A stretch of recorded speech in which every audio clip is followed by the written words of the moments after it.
I have come to believe in its most simple, boiled down understanding that the path to a better world is a three-step process. A lot of people talk about peace. That's always kind of pissed me off a bit, because peace at the end of a barrel of a gun, or peace without justice, as far as I'm concerned, is a peace not worth having. I'd rather die free than live in an oppressed, tyrannical world. Even if I, as a white person from the West, can live a comparatively good life, which I could. I've had that. I've lived in Hawaii. I've had my own business. I've had money. I've lived in paradise. But am I able to do that in good conscience and simply go on about my business and forget about the rest of the world? That does not work for me. If we truly, truly face up to the challenges before us, it is a lot easier than we think to actually rectify the issues that we're facing.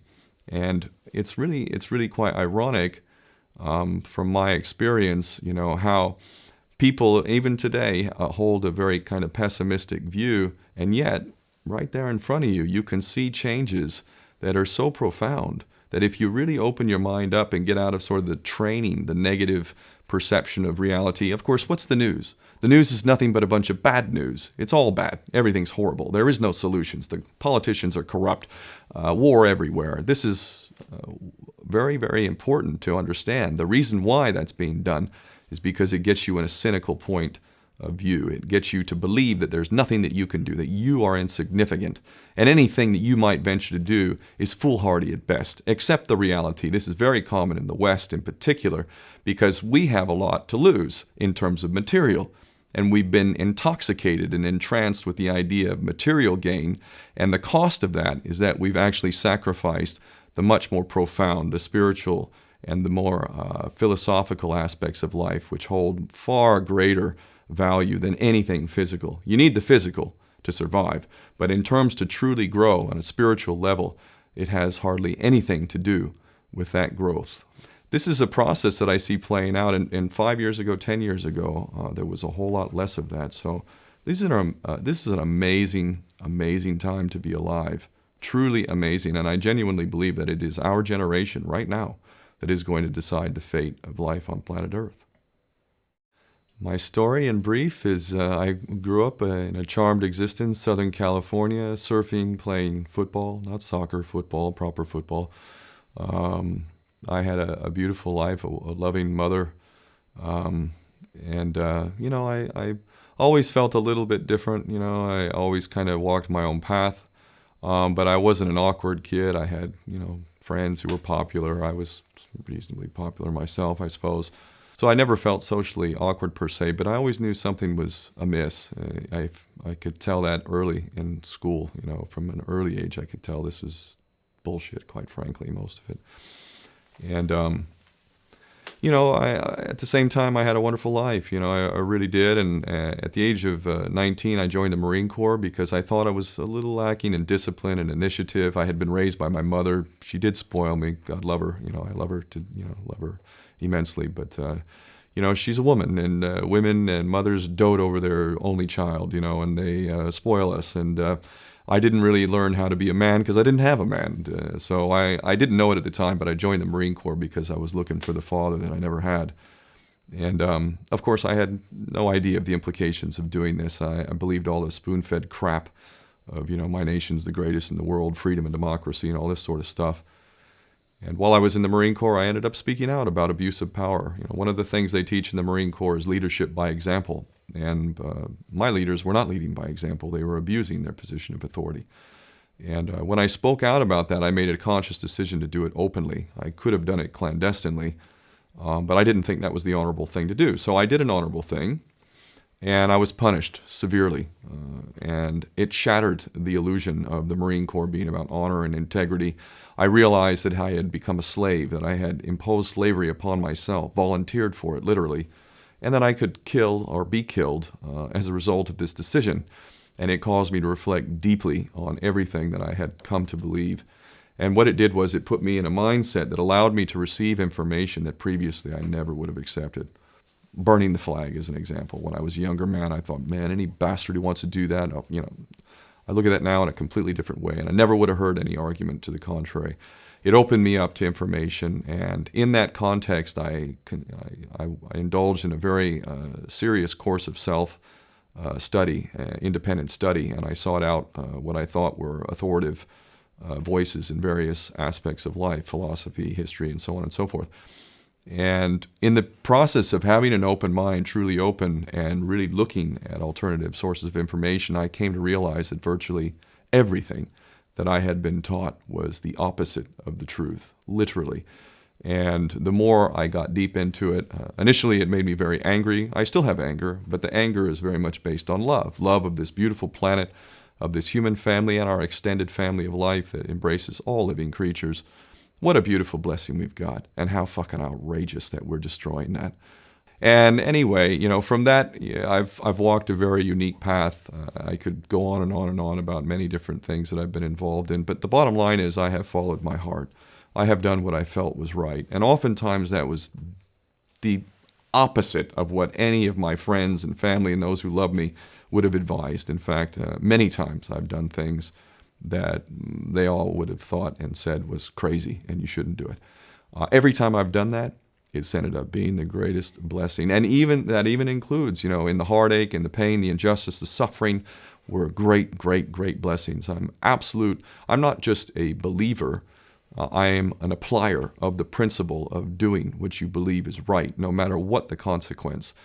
And while I've made many mistakes in terms of not honoring my obligations to my immediate family, being very focused on the bigger, broader picture without actually taking care of my domestic responsibilities and whatnot, thankfully I've grown through that phase. I've become a wiser man, and I've applied the principle of acting on what you believe in your heart is right.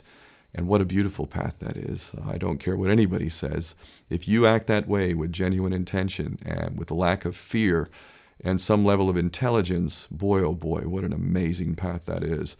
46 years old now. I don't know how much time I'll have in this plane, but I can damn sure guarantee that I will make the most of it.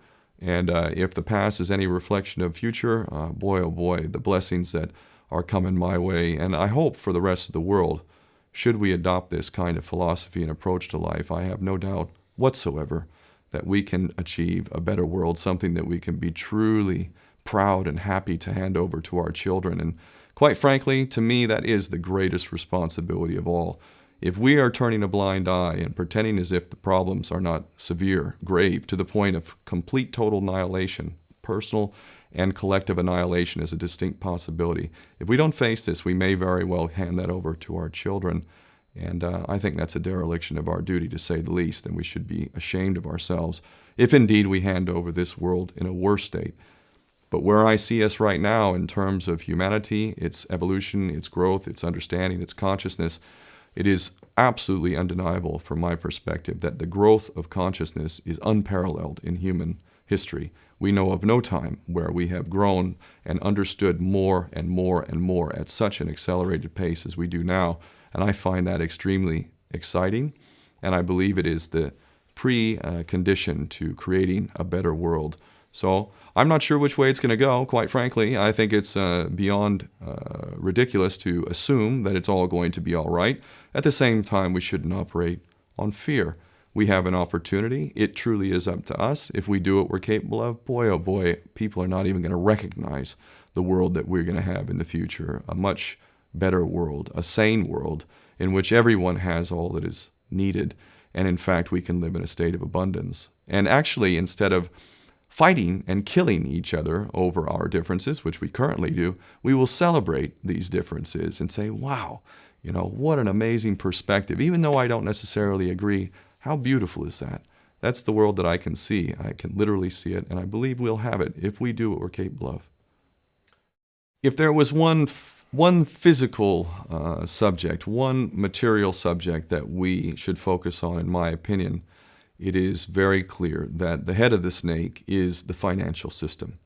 We can argue till the end of time about who runs the world.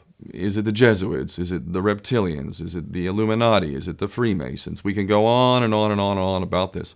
But I don't think it is reasonable to even begin arguing about the mechanism that is used to exert this control. The mechanism is finance. The whole point of finance is to indebt otherwise to enslave. What is a mortgage?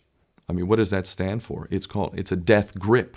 So when you get a mortgage, you have a death grip held over you because you are in debt. You don't even own the house. The bank owns the house that loaned you the money to buy the house, unless you're fortunate enough to have all the money to buy it outright. And even then, you can be taxed by the government, and if you fail to keep up with those taxes, the government can then take it from you. The whole system is based on a financial fraud, which effectively takes the power that we have and it gives it to a tiny group of individuals who are running the world through the control of finance. With the infinite supply of money that we have allowed them to take, they have literally an infinite supply of money, and with that money, and from their psychopathic point of view, they have bought everything and everyone who can be bought.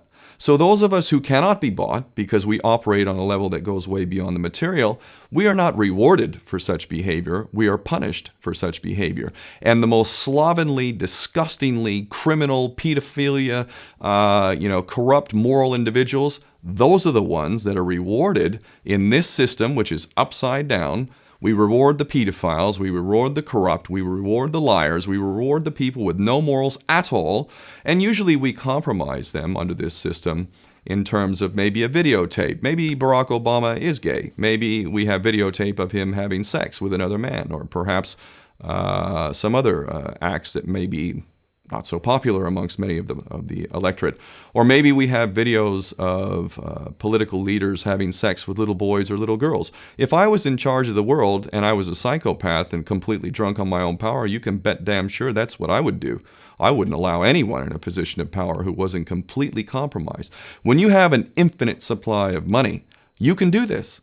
Take that supply of money away, take that power back, put it in the hands of the people, get rid of fractional reserve banking, which is an obscenity in itself.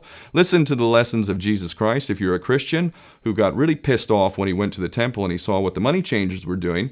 Let's take back control of the issuance of money, and not just on a national level. I'm happy to see in Denmark that you have your own currency. You don't have the euro. But on every country's level, they should be issuing their own currency in a transparent, non-usury based way in which it really, truly benefits the people. And in that way, we can literally free ourselves of the banking debt which is drowning us all, and we can stop scrambling for the crumbs from the table of these filthy rich psychopaths and live in a state of abundance just by changing this one thing. And I'm not just talking about abundance for Western nations who have an artificially inflated value with their currencies. We all in the West are guilty of having that reward while the rest of the world is sucking on it. Every nation in the world can use a sensible financial policy to liberate themselves, to have world-class education, infrastructure, everything that a healthy society would require can be had in the worst, most corrupt African country, in any part of the world. We can all have that if we simply change that one thing. John F. Kennedy did that about 6 months before he was taken out. He issued United States notes as opposed to Federal Reserve notes.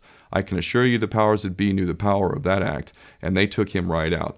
So the bottom line is, if we as people understand this very simple principle, just this one thing, change this one thing, we can solve every other problem you can name. I don't care what the problem is. I can bring it back to the financial system and an infinite supply of money for a bunch of psychopaths who are running the world, as opposed to an abundant supply of money for all of us. So in that sense, I'm very optimistic.